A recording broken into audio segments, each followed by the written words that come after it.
Does that bring back waves of nostalgia or what? Ed, Edd and Eddy is one of my all-time favorite kids shows. It follows three friends, Ed, and Eddy, with Eddy being the group's leader. Most of the show revolves around them hanging out around the cul-de-sac, trying to come up with ways to make money in order to buy Jawbreakers. And if you want to know how influential this show was on me, Jawbreakers are one of my favorite candies to this date. And it's entirely because I saw Eddy shove one into his mouth one time and haven't been able to get that image out of my head since. But that's not why we're here today. See, anytime a popular kids cartoon starts blowing up, all Reddit mods wake up from their mom's futon and shuffle their way to the family desktop in the living room. It's here where they come up with their wacky, over-the-top, edgy theories.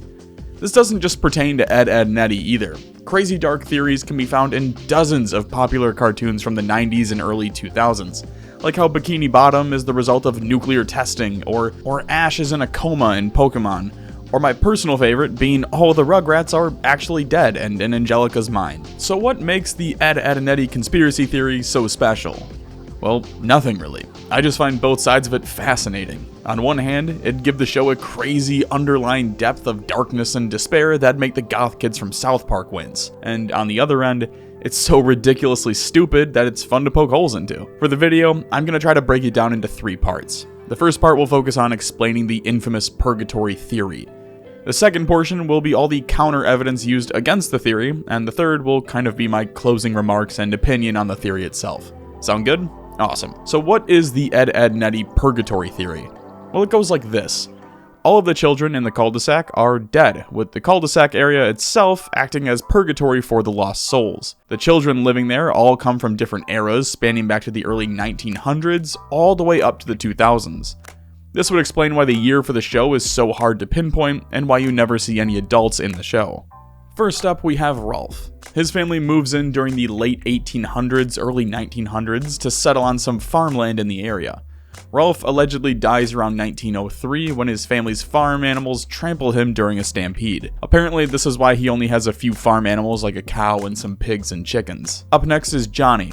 You know Johnny. He's the guy that carries the fucking 2x4 around with him everywhere he goes. He came to the cul-de-sac not too long after Rolf's death, but at least according to the theory, there's no set date. Since he didn't have any friends, Johnny took a marker and drew a face on a piece of wood, naming it Plank.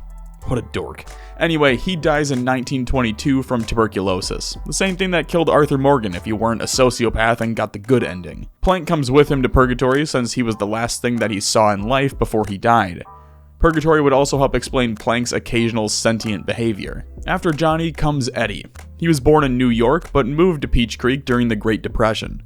Always trying to get a quick buck, he always set up scams to get money from the cul-de-sac kids in an effort to escape the poverty he spent his whole life in. Eddy being Eddy, the scams rarely worked out, and after one particularly bad one, he found himself being chased by the other children in the cul-de-sac.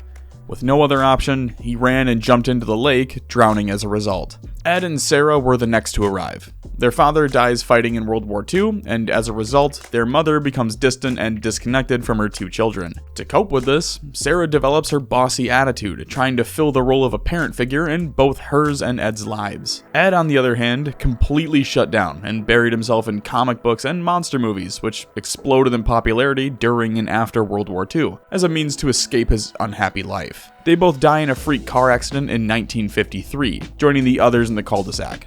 Naz was born in the 60s to hippie parents. She was a flirtatious young girl who could always be found hitting off with the male residents in the neighborhood. In the summer of 1979, a serial killer escapes from a local asylum, makes his way into her house, and murders her along with her entire family. Double D was born in the 70s and was raised by incredibly strict parents during a time where going to college initially became the societal norm.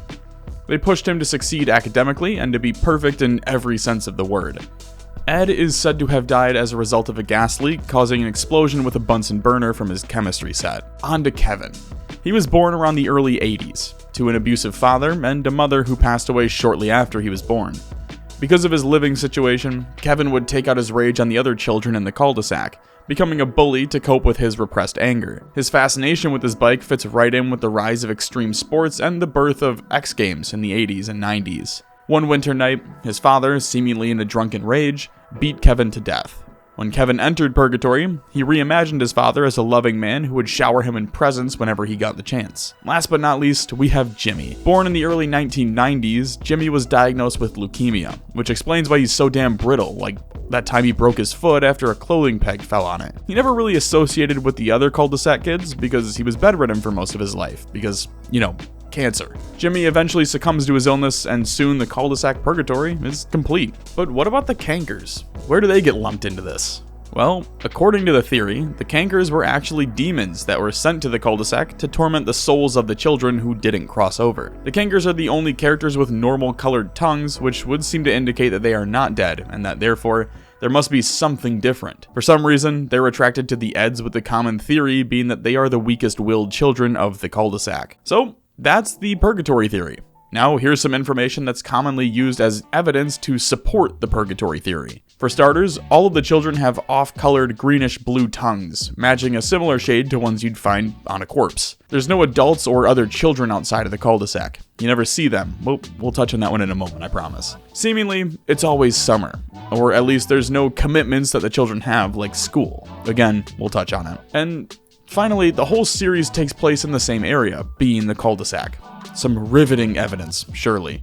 With that, it's time for my favorite part of the video. Let's poke some holes in this conspiracy theory. A big portion of Johnny's life is spent with Plank, and he made Plank by taking a marker and drawing him on a 2x4.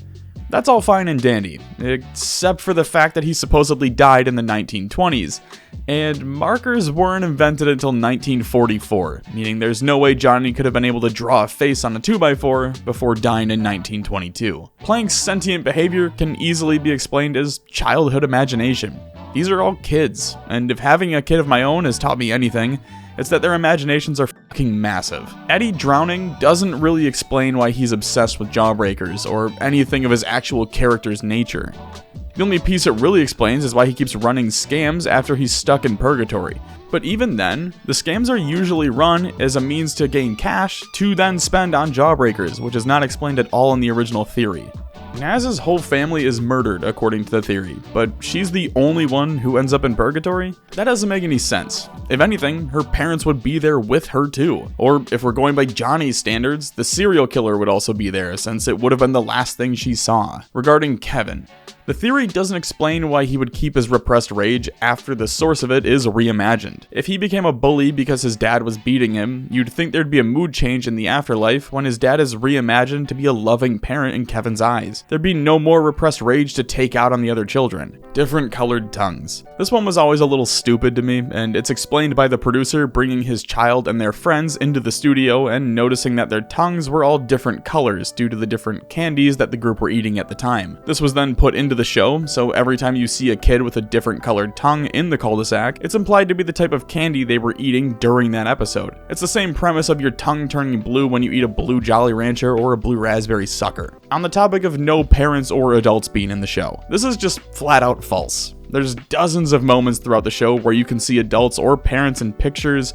as silhouettes, or even catch a glimpse of their arms and hands just outside a frame. There's also a few moments throughout the show, like the third episode in the series, where Kevin almost gets taken out by a truck driving along the road. You mean to tell me that's a figment of the children's imagination, and that didn't actually exist in the show? Okay. The timetable for the cul-de-sac is a weird one, but if you start to break it down by character, this also falls flat on its ass. The whole premise is that the show constantly hops around to different points in time, because time is a human construct, and the dead don't register it. But in the season 5 premiere, while Ed and Ed are going back to school shopping, they pass a building with a sign that reads "Shop since 1998. This would imply that enough time has passed since 1998 to justify the use of the sign. You wouldn't see a sign like that pop up a year after a shop opened. This confirms Ed, Edd, and Eddy at the very least takes place in 1999. The Big Picture show also confirms the 2000s setting with a few references. For example, while Rolf is inspecting car wreckage, at one point he exclaims, "Do you think this is party time from 1999?" to Wilfred. When in the Gag Factory, a 1978 calendar can be seen. The very factory that was advertised in Ed's comic published over 10 years ago. Then you have to factor in how someone who lived and died in the early 1900s would understand references from the late 90s and early 2000s. If they died in the 1900s, it only makes sense for them to retain memories from that point in time, not clearly recall something that happened decades after their supposed deaths. There's more shit like this just littered throughout the show, but at the end of the day, you gotta understand this is a show meant for kids. More precisely, a theory about a show meant for kids. So, does it hold any merit? It does if you want it to, but to me, I think the show's way more entertaining at face value. It's much more enjoyable to just sit back and watch the show for what it is. A bunch of kids living in a cul-de-sac together, spending their free time with one another, and letting their imaginations inflate their perspective of the world. It's why every small scam feels like the biggest plot to ever exist, or why the cankers are as creepy and weird as they are. You don't need to pretend that they're demons sent to torment the weakened souls of the dead.